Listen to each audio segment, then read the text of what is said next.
আমাদের জীবনে কিছু নির্দিষ্ট নিয়ম নীতি রয়েছে। সেই নিয়মের বাইরে আমরা কেউই যেতে পারি না। সেই নিয়মের মূল কথাই হলো যেমন কর্ম তেমন ফল, অর্থাৎ আমরা যেমন কাজ করব সেরকমই প্রতিফল পাব। এই নিয়মের বাইরে কেউই বেরোতে পারে না। প্রাচীন নীতিশাস্ত্র অনুযায়ী মানুষের জীবনে মোট 12টি কর্মবিধান রয়েছে। এই 12টি কর্মবিধানে আমাদের জীবন বাঁধা। নমস্কার, কৃষ্ণকথাতে আপনাদের সবাইকে স্বাগত।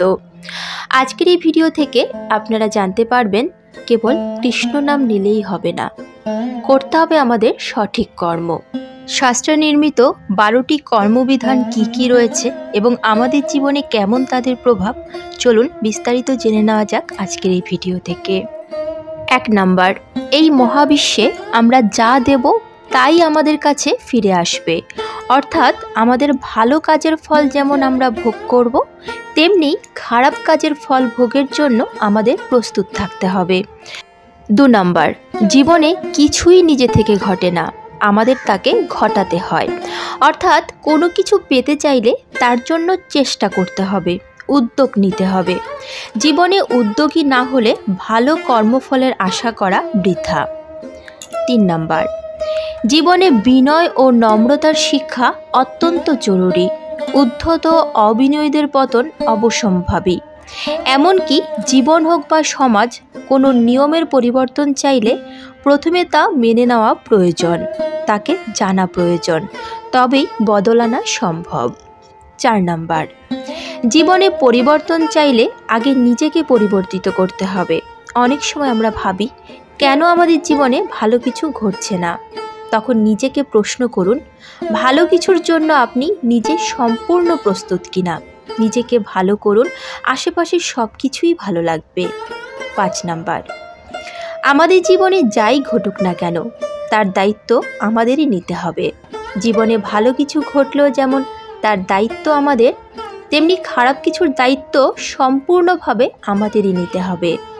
6 নাম্বার, অতীত, বর্তমান ও ভবিষ্যৎ সবই এক সুতোয় গাঁথা।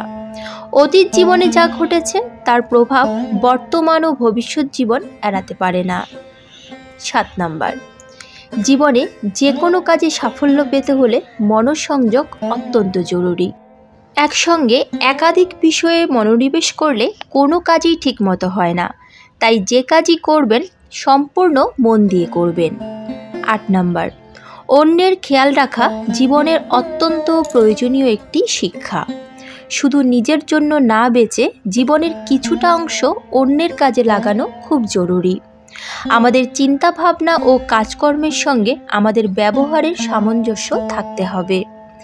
9 নাম্বার, জীবনে সামনের দিকে তাকিয়ে চলতে হয়। যা ঘটে গিয়েছে তা ঘটে গিয়েছে। পুরনো কথা ভুলে সামনের দিকে তাকিয়ে এগিয়ে যান, নতুন করে শুরু করুন। 10 নাম্বার, অতীত থেকে শিক্ষা নেওয়া খুব প্রয়োজনীয় বিষয়। জীবনে ভুল হতেই পারে, কিন্তু সেই ভুল থেকে শিক্ষা নিয়ে এগিয়ে চলতে হয়, যাতে একই ভুল বারবার না ঘটে। 11 নাম্বার, ধৈর্যের শিক্ষা জীবনে বড় শিক্ষা। কথাতে আছে, যে সয় সে রয়। ধৈর্য ধরে থাকলে অনেক সময় কাঙ্ক্ষিত ফল সামনে আসে। 12 নাম্বার, জীবনে যে কাজ করবেন আপনার সবটা দিয়ে করবেন, তবেই সেই কাজের সম্পূর্ণ সুফল পাওয়া যাবে। মনে রাখবেন, নিষ্কাম কর্ম গীতার প্রধান উপদেশ। মনে করা হয় কোনো ব্যক্তি এক মুহূর্তের জন্য কোনো কাজ না করে থাকতে পারে না। কর্ম করা ব্যক্তির অধিকার ও কর্তব্য দুটোই। ব্যক্তিকে কর্ম করে যাওয়াই উচিত। তবে গীতায় কর্মের প্রতি মমতা ও আসক্তির বিরোধ করা হয়েছে। এখানে যে বিচার প্রচার করা হয় তা হলো কর্ম করাই তোমার অধিকার, ফলাফলে না। তাই তুমি কর্মফলের বাসনা রেখো না এবং কর্ম ত্যাগ করার বিচার করো না।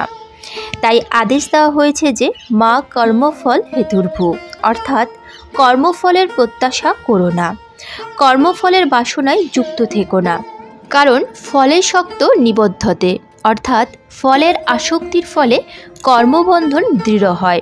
তাই গীতায় ফলের ইচ্ছা ত্যাগ করে কর্ম করার শিক্ষা দেওয়া হয়। যারা কর্মফলের ইচ্ছা রাখে তারা দয়ার পাত্র হয়, কৃপণ ফলহেতব। কর্মফলের পরিণামের প্রতি লালসা বা কামনা থেকে বিষয়ের প্রতি আসক্তি বৃদ্ধি পায়।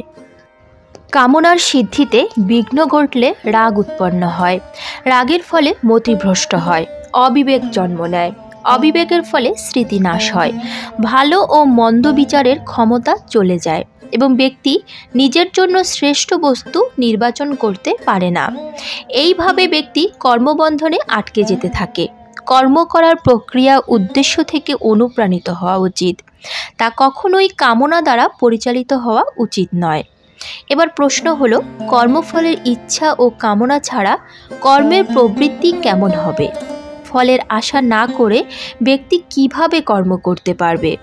বলা হয়েছে, কামনা পূরণের জন্য কর্ম করা হয়, আবার কামনার নিবৃত্তির জন্য কর্ম করা হয়। সামান্য ব্যক্তি কামনা পূরণের জন্য কাজ করেন, কিন্তু জ্ঞানী ব্যক্তি আসক্তি ত্যাগ করে আত্মশুদ্ধির জন্য কর্ম করেন। আসক্তির কারণে কর্মবন্ধন মজবুত হলে গীতা কর্ম করার উপদেশ কেন দেয়? কোন কাজ করা উচিত, কোনটি করা উচিত নয়, এর চেয়ে কি সন্ন্যাস ভালো? অর্জুন এই প্রশ্ন তুলেছিলেন। গীতায় শ্রীকৃষ্ণ বলেন, কর্ম করলে বন্ধন থাকবে কি থাকবে না তা কর্তার দৃষ্টিকোণের উপর নির্ভর করে। গীতায় সংকল্পের স্বাধীনতাকে স্বীকার করা হয়েছে। বিশেষ পরিস্থিতিতে বিশেষ কর্ম করা ব্যক্তির নিজস্ব সিদ্ধান্ত। তাই সংকল্পবদ্ধ কর্মের প্রতি যদি কর্তাভাব থাকে, তাহলে সেই কর্ম ইষ্ট, অনিষ্ট ও মিশ্র এই তিন ধরনের ফল দেয়। কিন্তু যে কাজে আমি কর্তা নই এমন মনোভাব থাকে, তা বন্ধনকারক হয় না। তাকে চেষ্টা বলা হয়েছে। যেভাবে কাঁটা থেকে কাঁটা তোলা হয়, সেভাবেই চেষ্টা কর্মবন্ধন থেকে মুক্তি দিতে সাহায্য করে। নিষ্কাম মনোভাব লাভ করার জন্য যে বিষয়গুলি জানা উচিত সেগুলি হলো: 1 নাম্বার, লোক সংগ্রহ। কর্মসিদ্ধান্ত অনুযায়ী স্বার্থ চিন্তা থেকে অনুপ্রাণিত হয়ে কর্ম করলে সমস্ত ধরনের বিকৃতি আসে। স্বার্থ থাকলে কর্ম তুচ্ছ ও বন্ধনকারক হয়ে পড়ে, কিন্তু বন্ধন ভেঙে মোক্ষ লাভ করা মানুষের লক্ষ্য। এই লক্ষ্য পূরণের জন্য শহীদের ইচ্ছায় করা কাজ অভীষ্ট হয় না।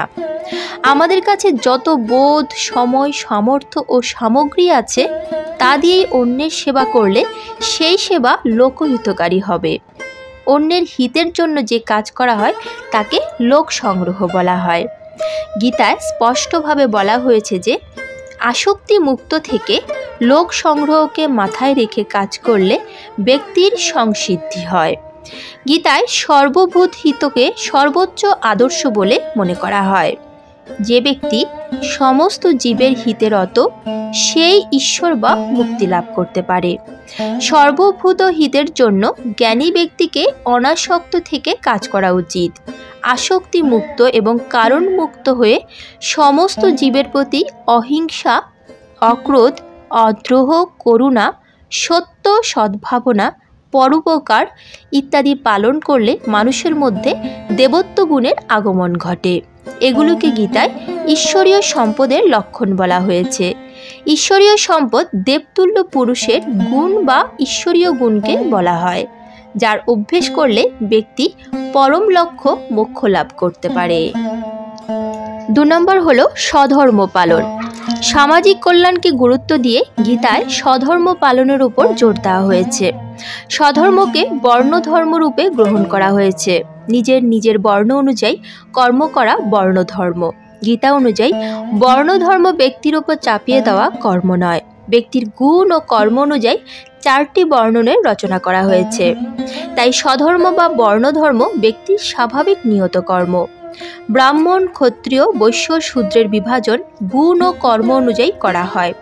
প্রতিটি বর্ণের সদস্যকে নিজের বর্ণের জন্য নির্ধারিত কর্মফলের আশা থেকে মুক্ত হয়ে কাজ করা উচিত, না হলে কর্তব্য পথ থেকে বিচলিত হয় ব্যক্তি।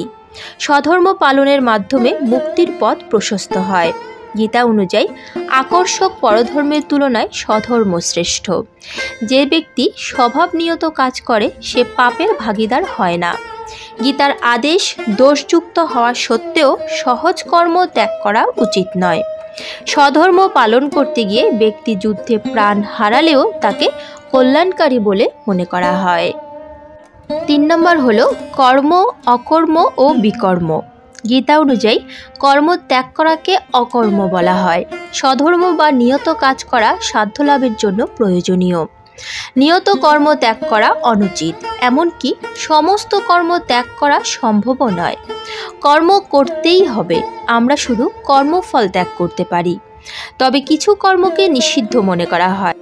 দেশ, কাল, বর্ণ, আয়ু ইত্যাদির ওপর কর্মের নিষিদ্ধ হওয়া নির্ধারিত হয়। নিষিদ্ধ কর্ম যা আসক্তি ছাড়া করা যায় না ও এ কারণেই বন্ধনকারক হয়, তাকেই বলা হয় বিকর্ম। হত্যা, মিথ্যে বলা, ব্যভিচার ইত্যাদি হলো বিকর্মের উদাহরণ। 4 নম্বর হলো স্থিতপ্রজ্ঞতা। আমরা নিজের কর্মে নিষ্কাম ভাব কীভাবে লাভ করতে পারি? অনাসক্ত হয়ে কিভাবে কাজ করা যায়?